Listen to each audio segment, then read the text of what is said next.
السلام علیکم ورحمۃ اللہ وبرکاتہ۔ امید کرتا ہوں کہ آپ سب لوگ خیریت سے ہوں گے۔ اللہ آپ سب کو اپنے حفظ و امان میں رکھے اور پریشانیاں دور فرمائے، اور اللہ کی ذات کسی کا محتاج نہ کرے، اپنی ذات کا محتاج رکھے، آمین یا رب العالمین۔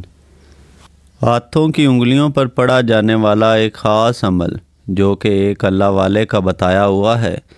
کتاب کا نام عملیات اولیاء پرانی کتابوں میں سے ایک کتاب ہے، جس میں یا ودودوں کے ذریعے کسی انسان کو اپنے پاس بلانے کا، رابطہ کرنے کا، کسی کو اپنی طرف کھینچنے کا، کسی کو اپنی طرف مائل کرنے کا، کسی کا دل اپنے لیے نرم کرنے کا ایک عمل بتایا گیا ہے۔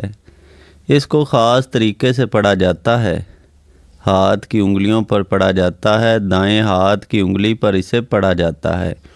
جب انسان دائیں ہاتھ کی انگلی پر اسے پڑھتا ہے تو دوسرا انسان جتنا بھی جلد ہو سکے وہ رابطہ کرتا ہے۔ اللہ کے فضل سے آج کل ویسے بھی دور جو ہے وہ ٹیکنالوجی کا دور ہے، موبائل کا دور ہے۔ پہلے وقتوں میں کبوتر کے ذریعے پیغامات پہنچائے جاتے تھے اور انسان کو نہیں تو خود حاضر ہونا پڑتا تھا۔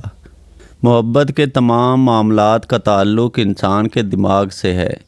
جب انسان جس کو آپ چاہ رہے ہوتے ہیں کہ وہ آپ سے رابطہ کرے، اس کے دماغ میں آپ کی سوچ آتی ہے، وہ آپ کے بارے میں سوچنا شروع کرتا ہے، تبھی دوسرا انسان جو ہے وہ آپ سے رابطہ کرتا ہے۔ اگر وہ سوچے گا نہیں آپ کے بارے میں تو ہو نہیں سکتا کہ کسی صورت آپ سے رابطہ ہو جائے۔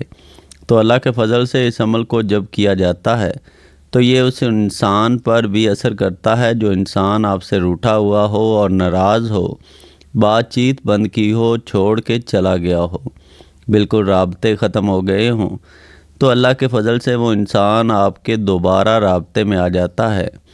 اور اصل چیز ہوتی ہے اللہ کی ذات پر یقین رکھنا، اللہ سے مدد طلب کرنا۔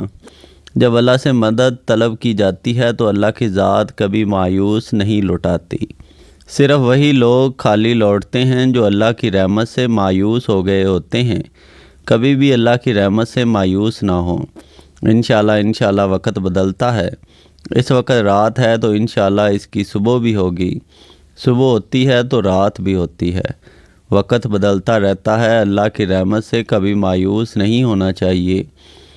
باقی جو لوگ صرف بیٹھ کے موبائل کو دیکھتے رہتے ہیں کہ کبھی دوسرے انسان کا بھولے سے میسج ہی آ جائے، پیغام آ جائے یا کال آ جائے، لیکن ایسا ہو نہیں پاتا، تو کئی لوگ مایوس ہو جاتے ہیں۔ مایوس ہونے کے بجائے آج کا جو عمل بتا رہا ہوں اس کو آپ نے دائیں ہاتھ کی انگلیوں کے پوروں پر پڑھنا ہے۔ جیسے آپ نے نماز کے بعد دیکھا ہوگا تسبیح پڑھی جاتی ہے انگلیوں پر، یہ بالکل ویسے ہی دائیں ہاتھ کی انگلیوں پر کیا جاتا ہے، پڑھا جاتا ہے۔ ہر پور پہ ایک دفعہ یا ودودو پڑھا جاتا ہے۔ اس طرح 15 دفعہ یا ودودو کو دائیں ہاتھ پر پڑھا جاتا ہے۔ جب 15 دفعہ مکمل کر لیں تو دائیں ہاتھ کو اپنے ماتھے پر رکھیں جس پر عمل کیا گیا ہے، اور آنکھیں بند رکھنی ہیں اور یہ تصور لانا ہے کہ میں دوسرے انسان کو یہ حکم دے رہا ہوں کہ وہ مجھ سے جلد رابطہ کرے۔ جب آپ عمل مکمل کر لیتے ہیں، ایسی حالت میں کم از کم 15 سیکنڈ ضرور بیٹھنا چاہیے اور یہ حکم دیتے رہنا چاہیے۔ عمل مکمل ہوگا، وہ انسان جس کو آپ نے حکم دیا ہے، جس پہ عمل کیا ہے، اللہ کے فضل سے، اللہ کے کرم سے وہ آپ سے جلد رابطہ کرے گا۔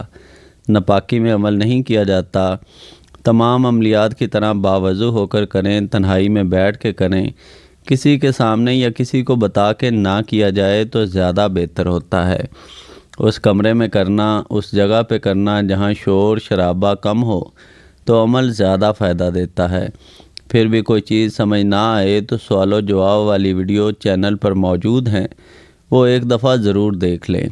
باقی آسان عمل ہے۔ اجازت کے لیے اس ویڈیو کو لائک کریں، چینل سبسکرائب کریں اور گھنٹی کے نشان کو دبا دیں۔ ادھر سے الحمدللہ یہ عمل مکمل ہوتا ہے۔